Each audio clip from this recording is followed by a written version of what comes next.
सभी को नमस्कार प्रणाम। तो विगत दिनों में हमने वात पित्त कफ के बारे में जाना और उसके बाद में हमने वात के प्रकारों को समझने का प्रयास किया कि 5 प्रकार के हमारे वात हैं और वात का संचालन षष्ठी में होता है और षष्ठी वात से ही संचालित है। और पित्त पंगु कफ पंगु ऐसा करके श्लोक भी आया है, हमारे महर्षियों ने व्यक्त किया है।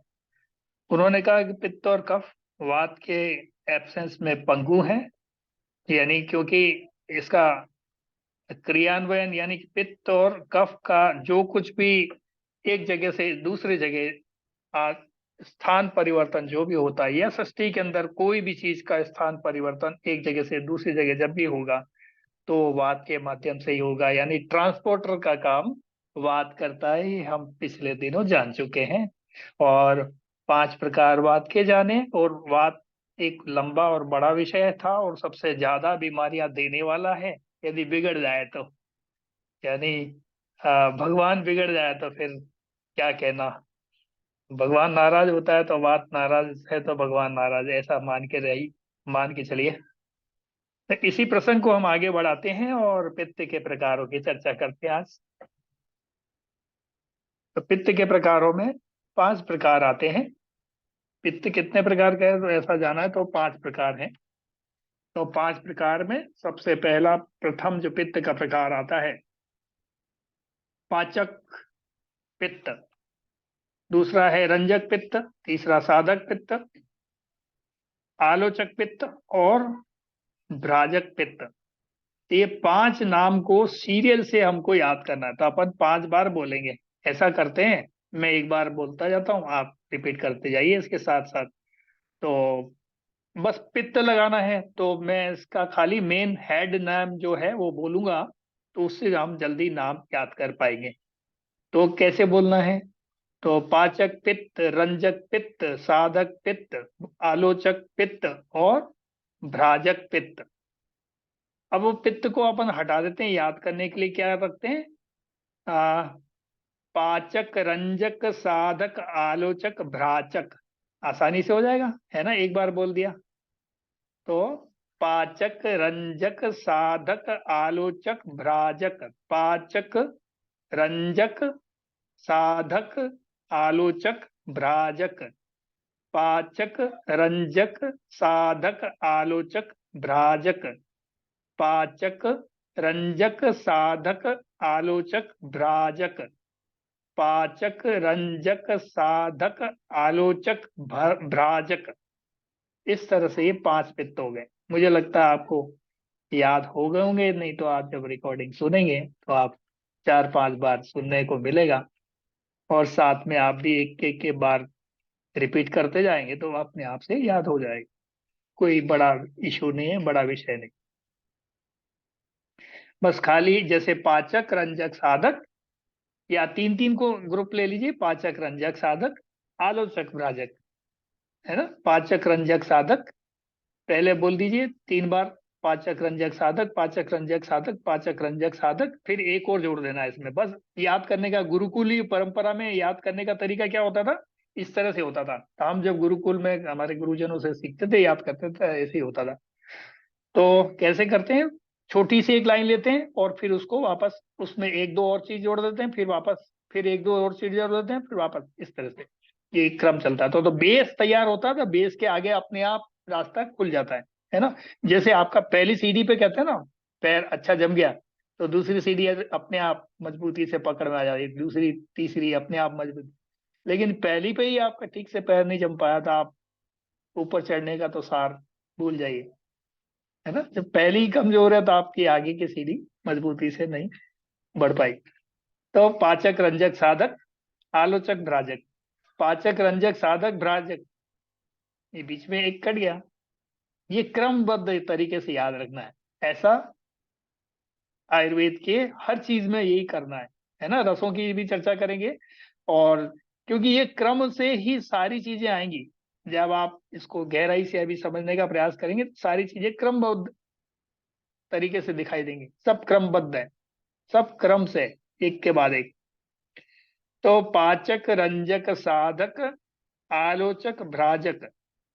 पाचक रंजक साधक आलोचक भ्राजक। पाचक रंजक साधक आलोचक भ्राजक हो गया याद। तब पाचक की चर्चा करते हैं पहले, और फिर रंजक की चर्चा करेंगे, फिर बाद में साधक की चर्चा करेंगे। तो पाचक क्या है, पहले अपन का मुख्य उद्देश्य जो है इसका स्थान जानना है कि इसका स्थान कहाँ होता है। पाचक जो पित्त है इसका स्थान क्या होता है। तो पित्त के विषय में मैंने आपको बता ही दिया कि पित्त जल और अग्नि के मेल से पित्त बनता है ना।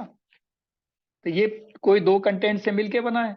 तो ये सारे के सारे पित्त जो है इसी प्रकार क्रमबद्ध तरीके से चलेंगे, अग्नि और, बस इनके स्थान अलग अलग हैं।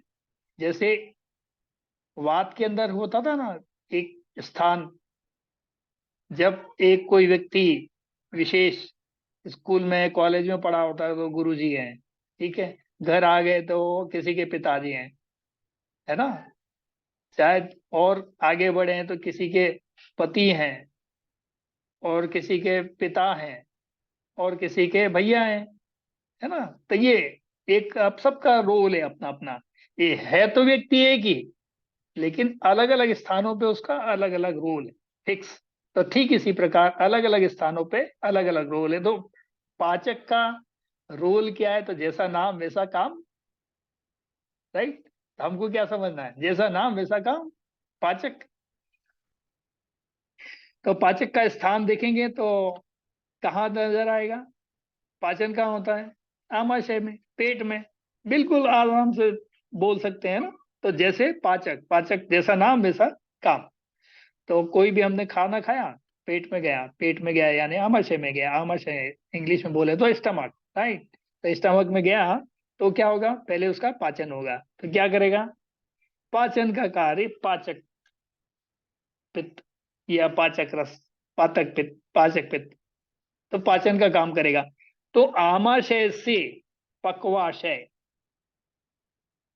पक्वाशय का मतलब और आगे जाएंगे तो देखिए, पहले एक स्थान है आमाशय जहाँ खाना पेट में जाता है, फिर उसका वहां पे पाचन क्रिया होता है। फिर ये ड्यूडीनम है, एक जो एक नली है स्टमक से ड्यूडीनम को जोड़ती है, मतलब ड्यूडीनम से एक छोटी आंत को जोड़ने वाली जो स्थल है पक्वाशय में जाने वाली, पक्वाशय यानी खाना पकने की स्थान, छोटी आंत जिसको बोल रहे हैं हम लोग। तो आगे से आमाशय यानी पेट, आमाशय से जो छोटी आंत को जोड़ने वाला हिस्सा है ये ड्यूडीनम कहलाता है। ये जोड़ने वाला जो हिस्सा है ड्यूडीनम कहलाता है। तो यहां से और यहां तक का स्थान क्या माना है, खाना पचाने का स्थान है। तो इसलिए इसको पाचक पित्त बोल दिया है। तो यहाँ जो भी होगा, पित्त यानी बाइल, बाइल जूस, पित्ताशय से बाइल जूस भी यहीं आता है, मिलाया जाता है भोजन में। अंग्रेजी वाले ये बोलते हैं, है ना, हिंदी वाले आयुर्वेद वाले ये बोलते हैं इसको पाचक। तो बड़े आसानी से इसको समझना है, रटना नहीं है, समझना है। तो जो भी कार्य जहां हो रहा है, कहां पर, पाचन से रिलेटेड, उसमें कोई अग्नि का वास है जिससे अग्नि कम पड़ रही है शरीर में, तो इसका मतलब पाचक पित्त कम हो गया, अग्नि बढ़ गई, एसिड एसिड बढ़ने लगा तो क्या हो गया, पाचक बढ़ गया। तो घट गया बढ़ गया, बस यही दो ही बीमारी है, कोई या तो कम हो जाएगा या ज्यादा हो जाएगा, पर कितना है। तो इसको समझना है। समझना क्या है कि पाचक का जो स्थान क्या हो गया, स्थान हो गया आमाशय से लेके पक्वाशय तक का, है ना। और इसको, इस स्थान को किस किस ने माना है इसको, तो ये महर्षि सुश्रुत ने, महर्षि वाग्भट ने, इसी को सभी ने, सभी ऋषियों ने अपने अपने कथनों में, अपने अपने श्लोकों में इसका व्यक्त किया है कि इसी तरह व्यक्त किया है कि ये सब क्या है, आमाशय से पक्वाशय तक का रास्ता जो है, स्थान, वही पाचक का स्थान है, राइट। अब इसकी कर्म की चर्चा करते हैं। तो अभी मैंने लास्ट टाइम समान वायु आपको पढ़ाया था, तो समान वायु का भी मैंने बताया था कि पाचक रस के साथ मिलकर समान वायु पाचक रस के साथ मिलकर या पाचक रस समान वायु के साथ मिलकर अन्न को पचाता है। एक ही बात है। अब पाचक रस को धक्का मार के लेके कौन जाएगा? समान वायु। क्योंकि पाचक पित्त अपने आप से तो चल के जाता नहीं है, तब इसीलिए कहा है पित्त पंगु कफ पंगु। ये दोनों चलते फिरते नहीं है, इनका मूवमेंट ही नहीं है। इनको कोई ले जाने वाला चाहिए, ट्रांसपोर्टर चाहिए। तो कौन ट्रांसपोर्टर है? वात। इसलिए कहा जाता है कि इन दोनों का सामंजस्य कैसे माना है? ये समान वायु इसको लेके जाता है या ये समान वायु के साथ जाता है। बात वही है। चाकू छुरे चाकू खरबूजे पे गिरे या खरबूजा चाकू पर कटना तो है ही। बात वही है। तो समान वायु के साथ मिल करके ये क्या करता है? अन्न को पचाता है। यानी जो भी हमने खाया पिया, खाना है, भोजन है, उस सबको पाचन क्रिया का कार्य कराएगा। क्या कराएगा? पचाएगा, उसका डाइजेशन करता है। तो बस इतना ही समझ लेना है इसका। और दूसरा काम क्या करता है? एक काम तो ये हो गया, दूसरा एक और काम करता है। अब ये पचाएगा तो पचाने में और क्या क्या प्रक्रिया कर सकता है? पचाएगा तो ये सार और किट भाग का विवेचन करता है। सार और किट का विवेचन, विवेचन का मतलब उसको अलग अलग करना है, डिस्ट्रीब्यूट करना है।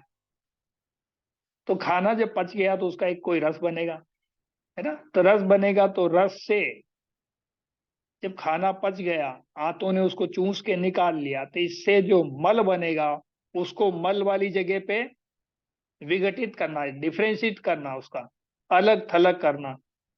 ये जो ये कार्य है, ये इसी का कार्य है। तो खाना पचाने से लेकर के उसको डिवाइड करना, डिफ्रेंशिएट पैदा करना उसमें, कि ये सार और किट भाग है। तो हमारी 7 धातु है ना, रस रक्त मांस मेद अस्थि मज्जा शुक्र। तो सबसे पहले खाना बनेगा तो क्या बनेगा? रस बनेगा। तो रस से बनेगा रक्त, अगली धातु। तो जब ये रक्त में मिलेगा तो इस समय इसमें से डिवाइड करना है। ये जो डिवीजन होगा कि इसमें क्या रक्त में मिलाने योग्य और क्या कचरा है और क्या ब्लड में जाएगा सीधा। तो इनका जो डिफरेंशिएट है, इनका जो अंतर है, ये जो अंतर करने का काम कर रहा है, वो ये पाचक, पाचक पित्त का कार्य है। तो इस तरह से इसको समझना है। और इसके साथ में कौन काम करेगा? समान वायु। और समान वायु गड़बड़ होगी तो फिर ये वाला काम होगा क्या? नहीं होगा, है ना? तो नाभि के आसपास का एरिया पूरा कवर हो रहा है ये।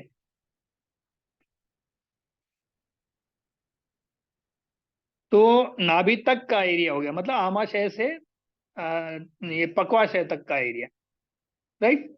तो ये इस तरह से इसको हम विघटित करके देख सकते हैं कि ये अलग अलग सार और किट भाग को, सार क्या है? जो रस निकला है खाना पचने के बाद, वो सार हो गया। उसको तो खून में मिलाना है। और किट यानी हमारा जो मल है, उसको ये क्या करना है? विसर्जित करना है। तो विसर्जन और ये इसका जो अलग करने का काम है, वो तो सब इकट्ठा था, उसको अलग करना है। अलग करने का काम ये कर रहा है। ठीक है?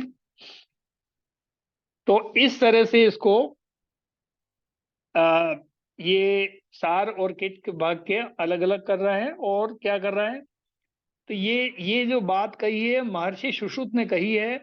तो उनका कहना यह है कि दोष, रस, मूत्र, पुरीश, इन सबको पृथक पृथक करना, अलग अलग करना कार्य है। तो दोष क्या है? वात पित्त कफ। इसमें से वात पित्त कफ को छांटना, ये वात का, ये पित्त का, ये कफ का, ये छांट के अलग करके उसको रस बनाना। रस को जो सार और के 2 भागों में विवेचन करना, और होने के बाद में अलग अलग करने के बाद में फिर क्या होगा? वो जो रस है वो ब्लड में जाके मिलेगा, रक्त में मिलेगा जाके। तो रक्त में जाके मिलेगा वो हिस्सा, तो आपके शरीर में आगे धातुओं को बढ़ाने का काम करेगा। तो ये जो धातुओं का क्रम शुरू करना है, और रस का क्रम शुरू करना है, वो ये कार्य करेगा, ऐसा महर्षि सुश्रुत ने कहा। तो और मूत्र, मूत्र बनाने का, पेशाब ब्लड में मिलेगा, फिर ये घूम करके कहाँ जाएगा, किडनी में जाएगा, किडनी इसकी सफाई करेगा, इसमें जो गंदगी है खून की सफाई करेगा, इस गंदगी को उठा के बाहर फ्लश कर देगा किडनी। तो ये कार्य जो है, ये मूत्र को बनने का, ये वहां तक की क्रिया, यानी रक्त के अंदर भी इसका रोल हो गया एक तरह से। तो पुरीश, पुरीश का मतलब मल, पॉटी जो है हमारा, इसको अलग करना, पसीने को, इन सबको अलग थलग करने का कार्य ये करेगा। ठीक है। दूसरा है रंजक पित्त। रंजक पित्त क्या है? रंजक पित्त का भी स्थान देख लेते हैं। इसका स्थान क्या है? आमाशय से लेकर के, महर्षि वाग्भट ने क्या कहा है आमाशय में, महर्षि वाग्भट ने क्या कहा है इसको, इसको आमाशय के अंदर होता है। तो महर्षि वाग्भट बोलते हैं ये इसको आमाशय का हिस्सा है।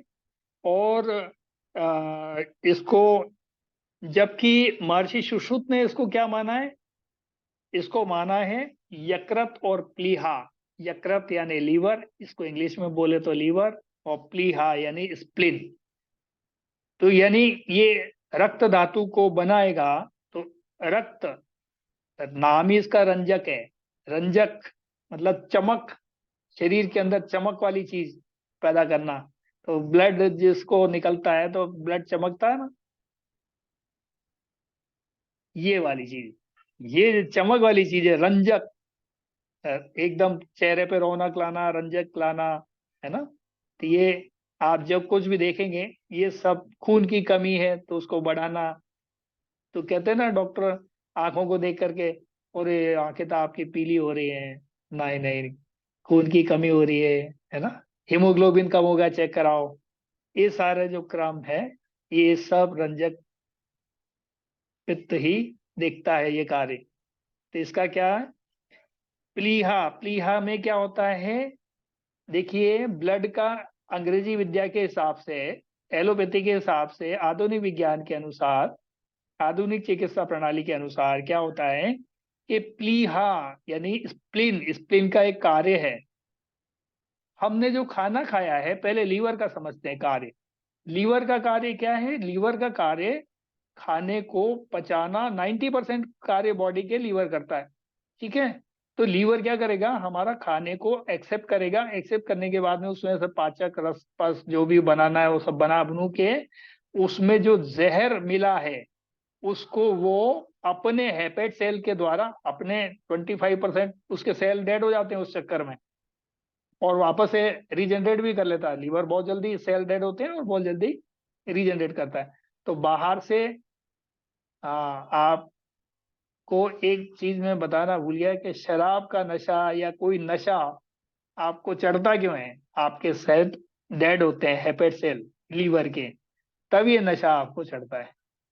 जब तक सेल डेड नहीं हो रहे, जब तक आपका नशा चढ़ेगा नहीं। यानी सबसे पहले ये शराब जो है, पहले लीवर को जाके खाती है और उसके सेल को डेड कर देती है, फिर आपको, फिर वो, क्योंकि लीवर ऐसा पहरेदार है, वो अंदर ब्लड में मिलने से पहले उस हर चीज को रोकता है, वो बैरिकेड लगा देता है। जब वो हार जाता है, आपने एक पैक लगाया, नहीं आया मजा, दूसरा फिर डाल दिया, फिर भी नहीं आया, फिर तीसरा और चौथा, और जब तक मजा, जब तक नशा नहीं आता, जब तक बंदा लगा रहता है। तो ये जो लगने का जो काम है, वो जब तक वो लीवर झेलता रहता है, झेलता रहता है, और जो पूरा इसकी क्षमता खत्म हो जाती है ना, कि अब बस की बात नहीं है, तो फिर वो, उसके कुछ सेल डेड हो जाते हैं जो इसको रोक रहे होते हैं। अब वो फिर वो खून में मिल जाता है, फिर क्या करें? फिर तो आप ड्राइव करते हैं तो पुलिस वाले भी चेक करते हैं ब्लड से आपको, अच्छा पी रखा है ना।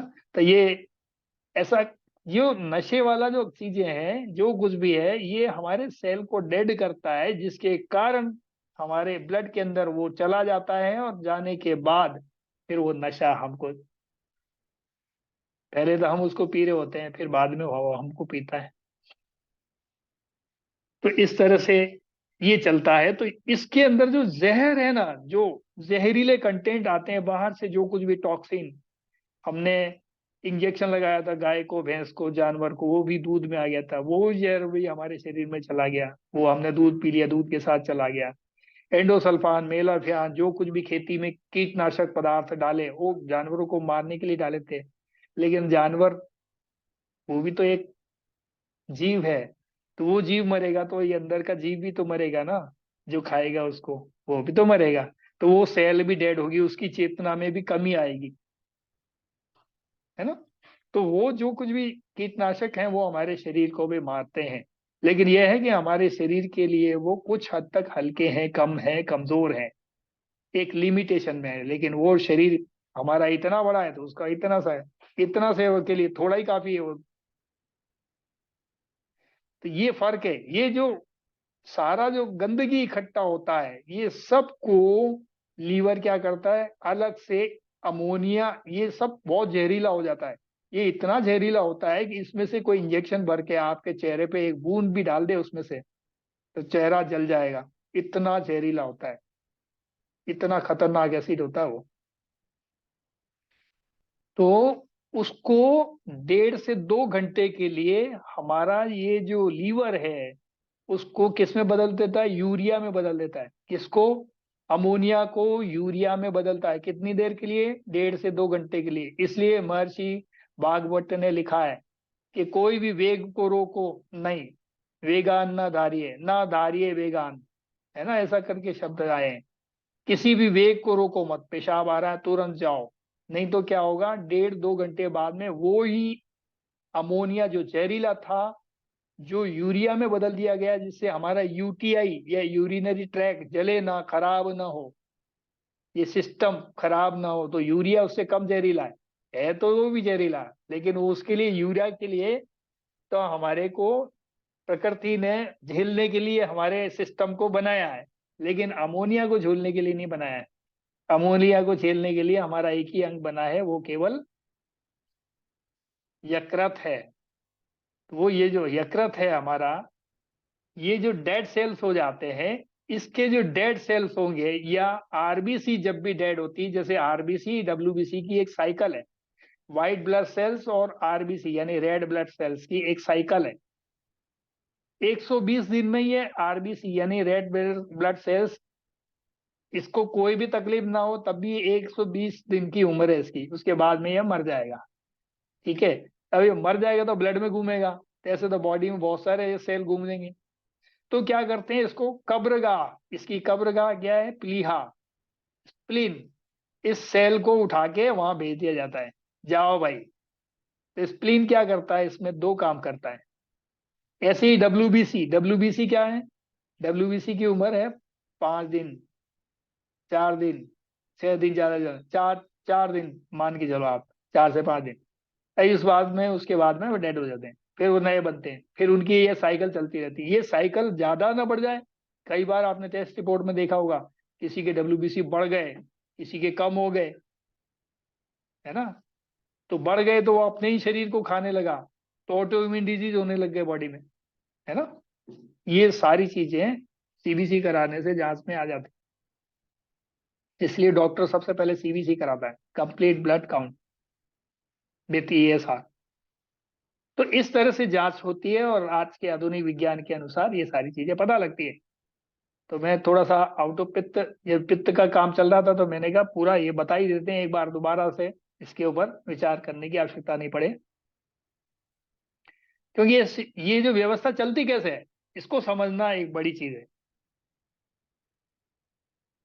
तो स्प्लीन क्या करता है, स्प्लीन उसमें से, क्योंकि आरबीसी यानी रेड ब्लड सेल्स, तो उसमें आयरन भी है और येलो पिगमेंट भी है, तो येलो पिगमेंट को अलग निकाल देता है, जिसको बिलुरुबिन बोलते हैं आप लोग अंग्रेजी में, है ना। कई बार बोलते हैं ना बिलुरुबिन बढ़ गया, तो ये बिलुरुबिन क्या करते हैं, उसमें से निकाल के और आयरन, आयरन को निकाल के अपने पास रख लेता है, जिससे जब कभी भी आयरन की कमी हो ना तो ब्लड को दे दे, है ना। जहां भी आयरन की इस्तेमाल करना हो तो बॉडी को वो फेंकता नहीं है, क्योंकि डेड सेल हो गया, उसका विघटन करके उसका रिसाइकल कर लेता है वापस।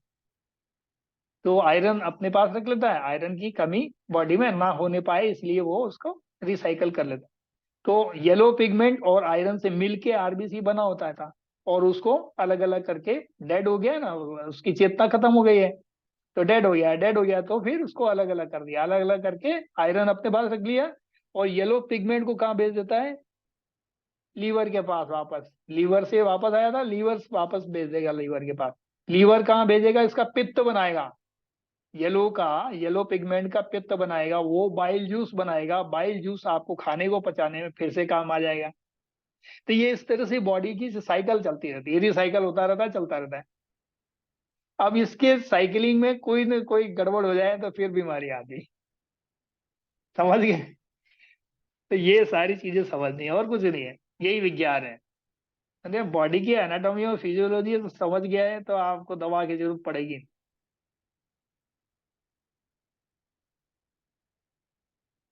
अब इसको कैसे फेस करना है आप समझ गए, तो आप, मेरे को लगता है आपको सारी चीजें क्लियर होती चली जाएंगी। तो इन सारी चीजों को अलग करता है, तो इनको रोकना नहीं है, रोकना नहीं है, तो रोकेंगे नहीं तो फटाफट वो निकलते रहेगा, जिससे वो खराब नहीं करेगा। नहीं तो अमोनिया क्या करेगा, 1.5 घंटे बाद में वो फिर यूरिया में बदल रहा था, तो बदलने के बाद वापस वो अमोनिया में बदल जाएगा। अमोनिया में बदल जाएगा तो आपने देखा होगा, जितने भी जितने भी नगर निगम के टॉयलेट बने हुए हैं उसमें भयंकर बदबू आती है, ये अमोनिया की गंध है, खतरनाक वाली है। पास से निकलो तो पता लग जाए, नाक के अंदर चुभता है, सोचो इसकी गंध इतनी चुभती है, वो खुद कितना बवाल करेगा, खाली उसकी गंध इतनी भयंकर बवाल कर देती है। और खुद अपने में होता अंदर तो क्या करता सोचिए, जला देता बॉडी को। इसलिए रोकना नहीं, कभी भी खतरनाक चीज है। लीवर इतना खतरनाक चीजों से खेल करके आपको बचा रहा होता है दुनिया में, और हम लीवर के ही पीछे पड़े हुए हैं, पहले इसी को मारो। तो राइट, तो जितने भी जहर है उसी में डाल दें, तो सोच समझ के अंदर जहर डाल दें। तो मैंने अंतर आपको बता दिया। इसके कार्य क्या क्या हो सकते हैं। ये क्या करेगा, रस धातु को, लाल रंग की धातु यानी रक्त का निर्माण करेगा। रक्त, रस धातु को, नाम ही इसका रंजक है। ये क्या करेगा, रक्त रंजक शब्द भी तो आता है, मेवाड़ की धरती रक्त रंजित हो गई, रंजित रंजन, है ना, रंजक। ये रक्त से जुड़ा हुआ शब्द है, तो हम इसका इस्तेमाल करते हैं। तो ये रक्त क्या करेगा, इसको, रस धातु को रक्त में कन्वर्ट करेगा, यानी लाल धातु, रस में, लाल धातु में कन्वर्ट करने का। करेक्ट। तो ये आपको समझ में आ गया, यहाँ तक क्लियर हो गया। अब आते हैं तीसरे वाले पे, ये है, नाम ही इसका साधक है। साधक यानी जैसे साधना करते हैं ना आदमी, साधक। तो क्या क्या साधता है जरा देखते हैं इसको, है ना, ये क्या क्या साध सकता है, क्या क्या आपके बॉडी में क्या करता होगा। तो इसको साधना, इसकी साधना के क्रम को समझने का हम प्रयास करेंगे। तो साधक, साधक का स्थान क्या है, हृदय, हृदय माना गया है। साधना करते हैं ना, कहे दिल से साधना करना भाई, तो दिल से साधना कहावत ही बन गई है ऐसी, तब कुछ साधना सफलता की ओर बढ़ेगी, है ना, नहीं तो साधना सफलता की ओर नहीं बढ़ती। जितनी भी भावनाएं, उनका निर्माण, जितने भी एग्रेशन, भावनाओं में जो एग्रेशन आता है, आपको गुस्सा आता है, क्योंकि ये पित्तीय तो है, एग्रेसिव होता है ना, तो ये दिल से जुड़ा हुआ मामला है, दिल का मामला है, राइट। तो इसको ऐसे समझना है,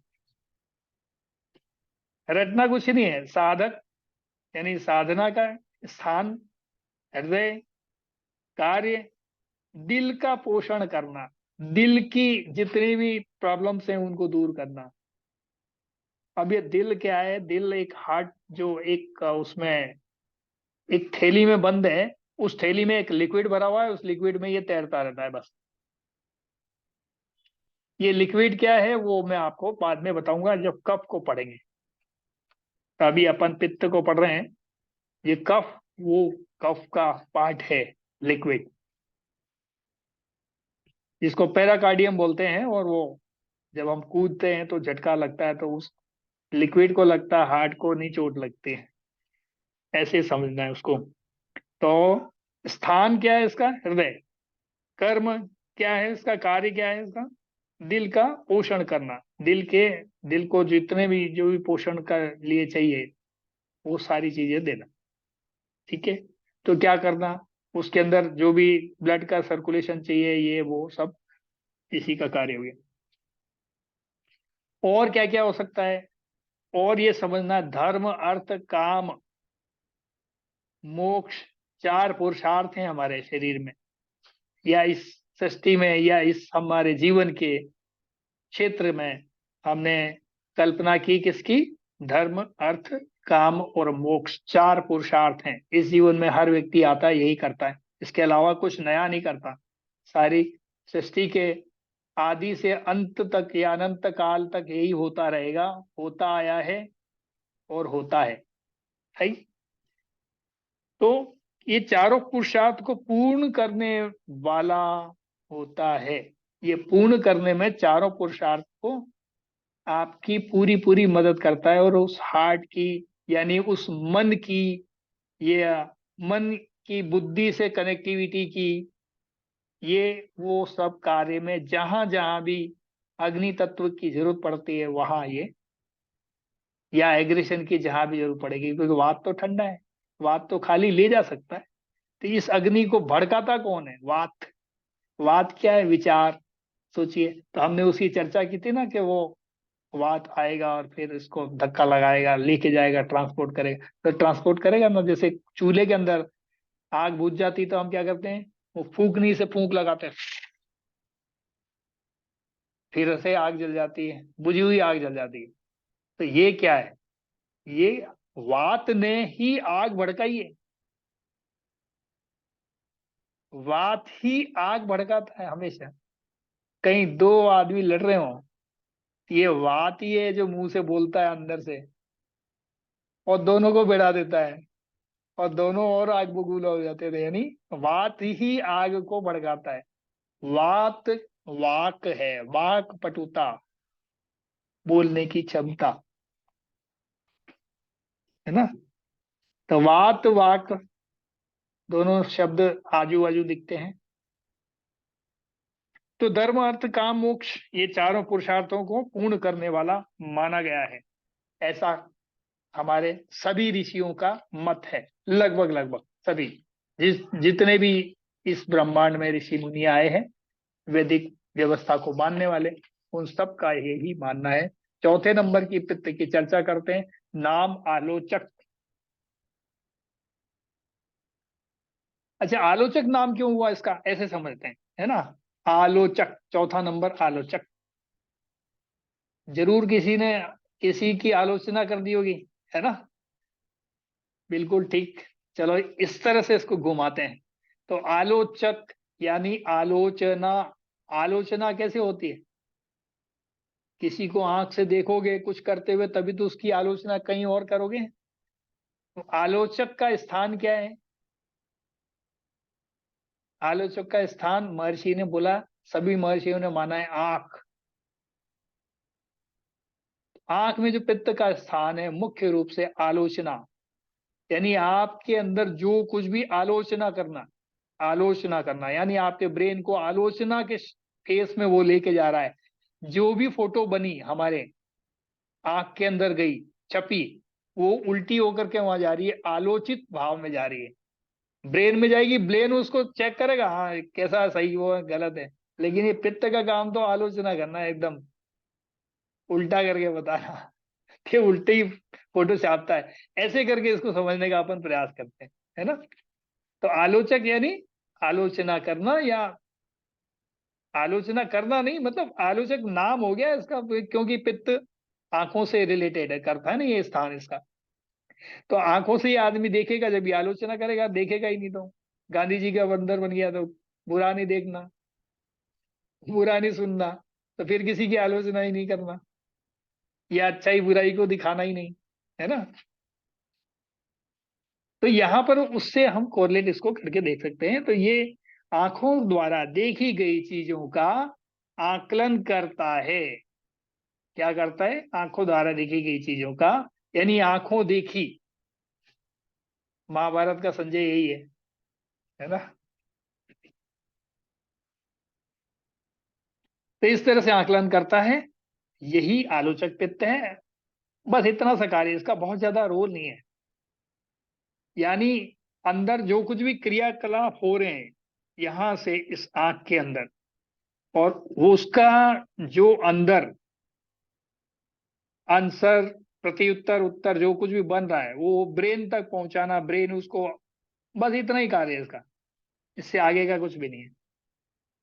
पांचवें की चर्चा कर लेते हैं, तो अपन भ्राजक पित्र की स्थापना देखते हैं। भ्राजक पित्त, तब इसके भी स्थान की चर्चा करेंगे सबसे पहले।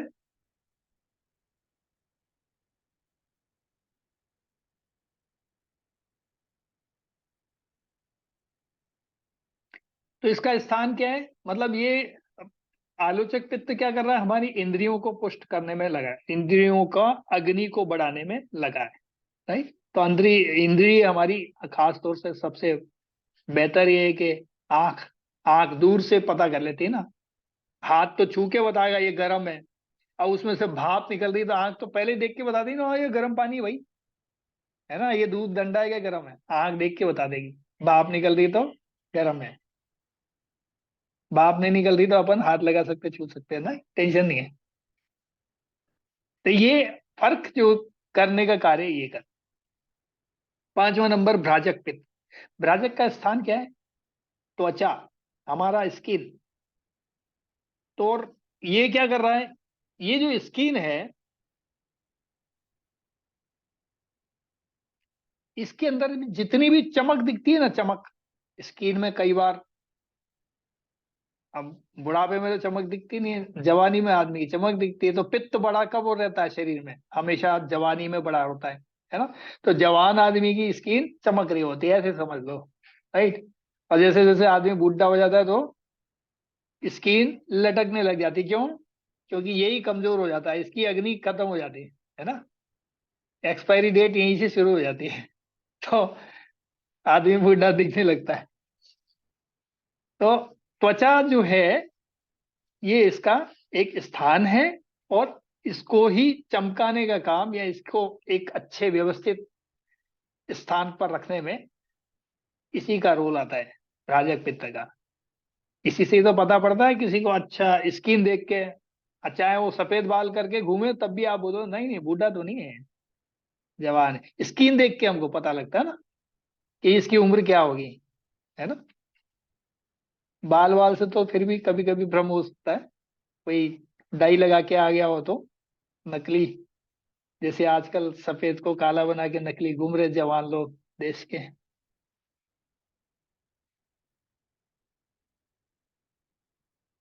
हम लोग सत्य को स्वीकार नहीं करते, समस्या ये है। अब जो सच्चाई है वो मान लो यार, इसमें क्या हो गया, हो गया, स्विच स्विच चिन्ह तो हमेशा रहेंगे नहीं जीवन में, थे जब थे। तो ये पांच प्रकार के से हमारे पित्त हैं जिनको हमें जानना था, और आज की क्लास में हमने जानने का प्रयास किया, इसका स्थान और इसको, इसके कर्म, इसके कार्य क्या है। यदि समय बचा है तो अपन कफ को भी ले लेते हैं साथ के साथ। आज पित्त का तो हो गया कार्य, फिर नेक्स्ट क्लास में अपन रस के बारे में जान लेंगे। और कफ कोई बहुत ज्यादा बड़ा नहीं, वो भी इतना ही है ना। तो इसको साथ में 15 मिनट है तो 15 मिनट में देखते हैं, जितना होगा उतना पूरा करेंगे, प्रयास करेंगे। कफ के प्रकार, तो कफ के भी पांच प्रकार हैं। तो ये है पहला अवलंबक कफ।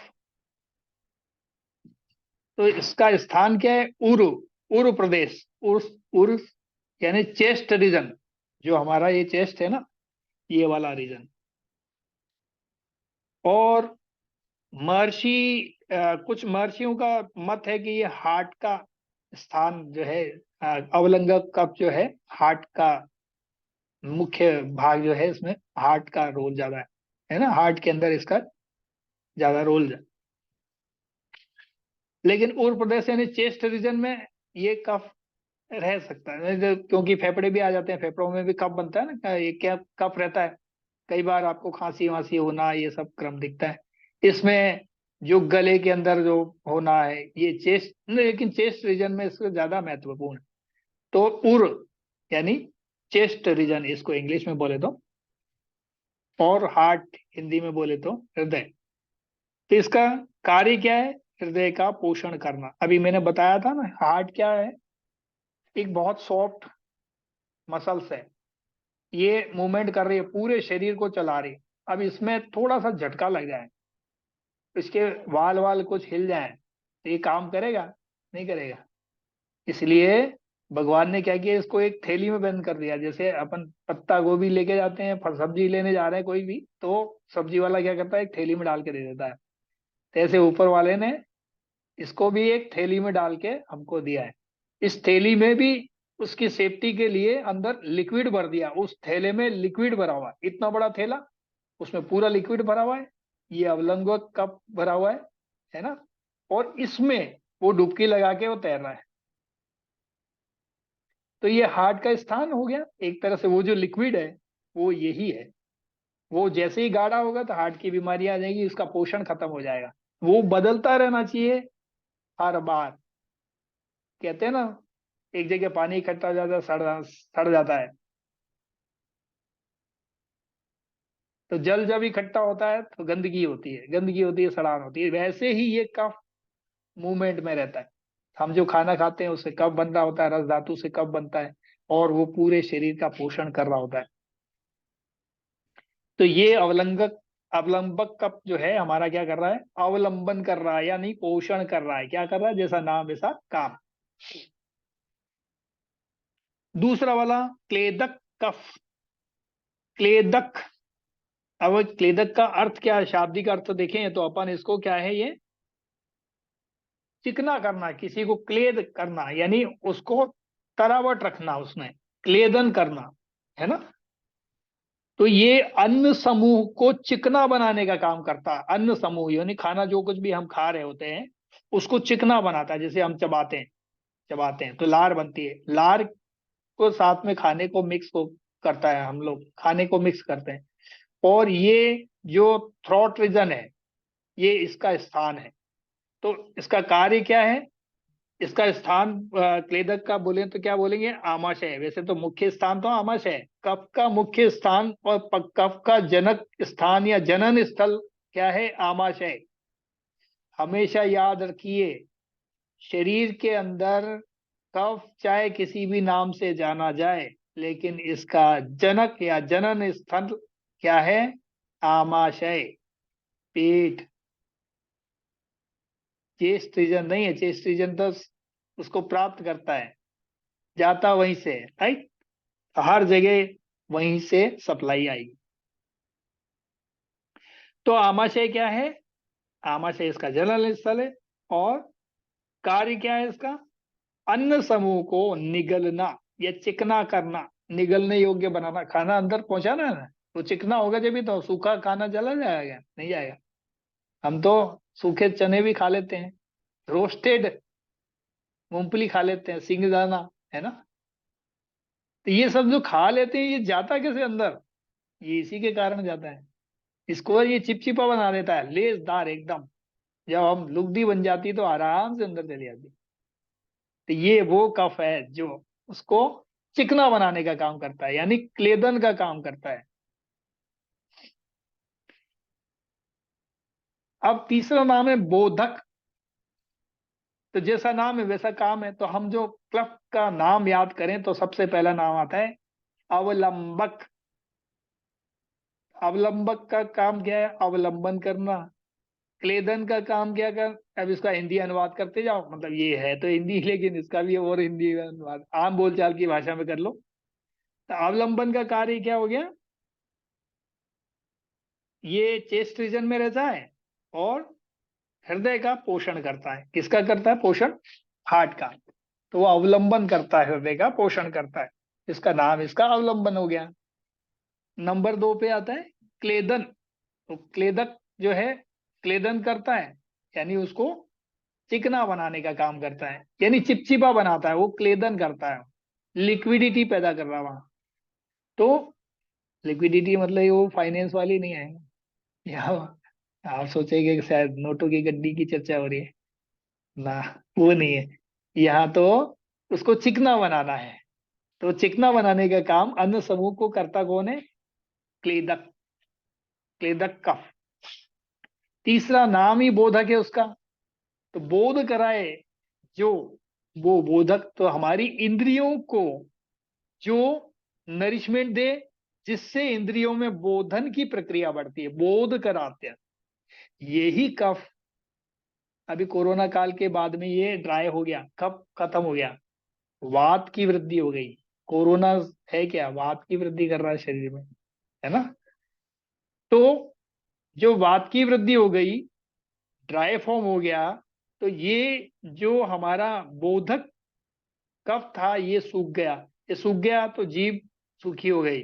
तो धीरे धीरे यानी इसकी जो बोधक कफ जो यहाँ पर था, तो उससे लोगों की शिकायत आई मेरे पास, ज्यादातर कानपुर के ज्यादा लोगों की शिकायत आई, कानपुर की, खास तौर से फरीदाबाद के, इस तरह के जो बेल्ट के लोग हैं ना, जी, बरेली, इधर के लोगों ने, जो गंगा जमुना के किनारे के आसपास के लोग हैं, इनके सबसे ज्यादा कंप्लेन थी कि हमारा स्वाद गायब हो गया है।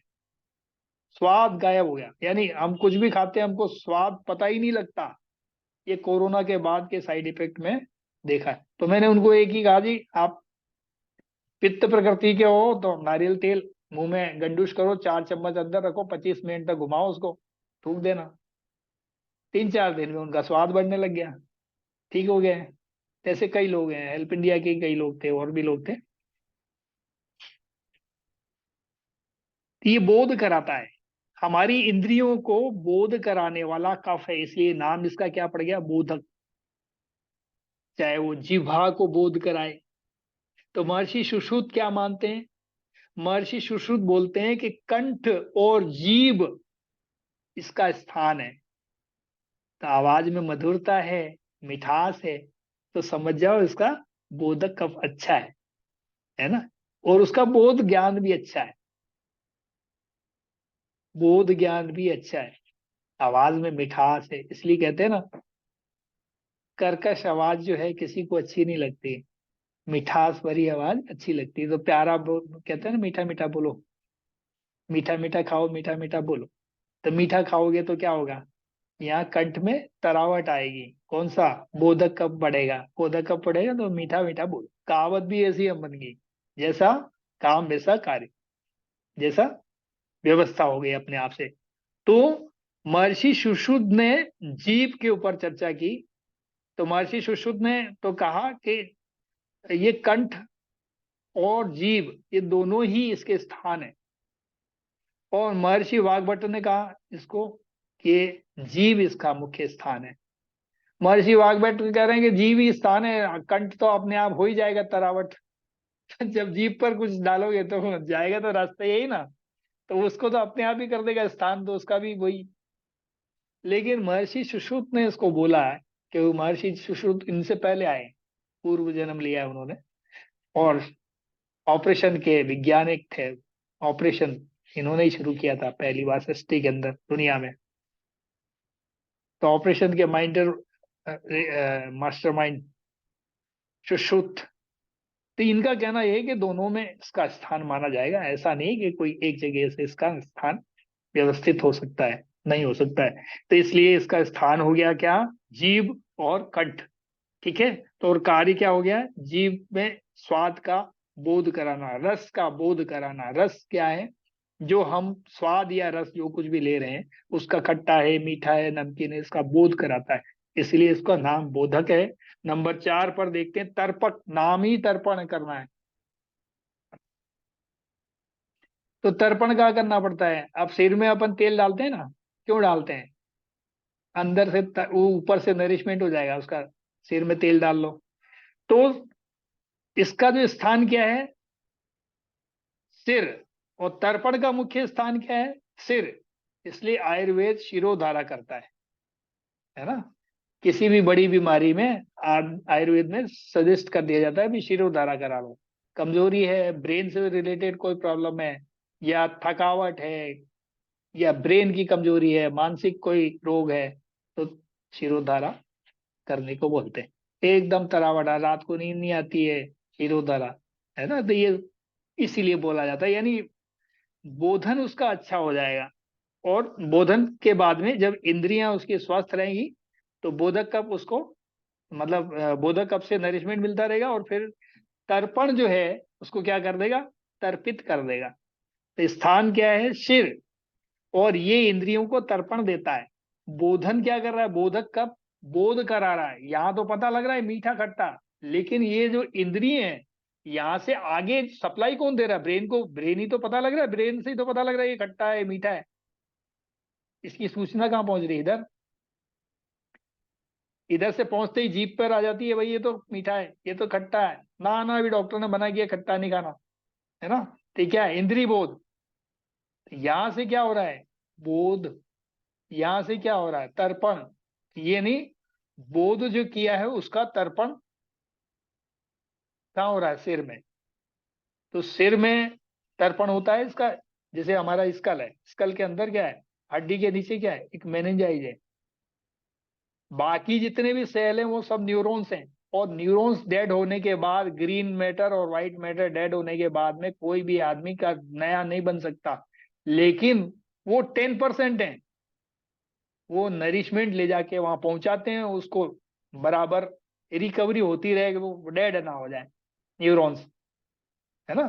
तो रिकवरी होती रहे, इसलिए वो नरिशमेंट जो तर्पण का कार्य करता है, वो क्या कर रहा है, तर्पक कहला रहा है। तो तर्पक कफ कहलाएगा, यानी तर्पण कर रहा है सिर के अंदर। तो नहीं तो आप चश्मा लगा के, कईयों को देखा होगा कि आंख पे चश्मा लगा के कह रहे हैं मेरा चश्मा ढूंढो। सारे घर परिवार को लगा दिया, सब लोग चश्मा ढूंढने में लगे, सब भी, किसी का दिमाग इधर नहीं जा रहा है, सब चश्मा लगा के ढूंढ रहे हैं। तो कई बार ऐसी स्थितियां होती है। हमारे पिताजी भी हमें खूब घुमाए तो इसलिए याद आ गया उदाहरण। तो श्लेषक, जितने भी श्लेष्मा झिल्लियां होती हैं, है ना, इसको समझ सकते हैं इस तरह से। तो झिल्लियां हैं, जैसे हड्डी और इसके बीच में, मांस के बीच में कोई जोड़ लगाना है, तो डबल साइडेड टेप का काम कर रहा है इसमें, जो तर्पण करना है वो। तो ये इसके अंदर जो कुछ भी करना है, अस्थि और हड्डियों के बीच की स्थिति को जोड़े रखना, या उसमें वो घिस न जाए, खराब ना जाए, ये जो मूवमेंट हो रहा है इनके बीच का, जो जॉइंट्स हैं हमारे बॉडी के, इन सब का बीच का जो नरिशमेंट, या इनका जो मूवमेंट है बना रहे, और ये हड्डी घिसे ना। नहीं तो ऐसे ऐसे तो करते हैं, हड्डी घिस जाएगी। इसके बीच में क्या है, वो जो कफ है वो हर जोड़ में मौजूद है, वो बना रहे, ये इसका स्थान है। ठीक है। इसके स्थान की चर्चा करें तो क्या आया, मुख्य स्थान क्या हुआ, जितने भी जॉइंट्स हैं वो सारे इसमें आ गए। श्लेषक यानी श्लेष्मा झिल्लियों को निर्माण, उसके लिए नरिशमेंट देना इसका कार्य, श्लेषक नाम ही श्लेष। तो जिसमें अपन कार्टिलेज बोलते हैं, ये उसको भी नरिशमेंट देना, श्लेष्मा मतलब उसको भी वापस से पुनर्जीवन देने के लिए जो कुछ भी चाहिए वो सब लेके जो जाएगा वात। लेकिन वो आपका कफ सूख गया तो वो सूखा लेके जाएगा, सूखा जाएगा तो वहां पे जाके और हड्डियों को और खराब कर देगा, फिर कट कट कट करके आवाज आने लगी। तो इसको समझना ऐसे करके, ये 5 प्रकार के हमारे कफ हो गए, अवलंगक, क्लेदक, बोधक, तर्पक, श्लेषक, ये 5 कफ हो। तो पित्त और कफ की हमने आज चर्चा कर ली। नेक्स्ट में हम चर्चा करेंगे स्वरों की, ये सॉरी रसों की। रस कितने प्रकार के होते हैं। तो आज के लिए आपसे सभी से आज्ञा, सभी को प्रणाम, नमस्कार।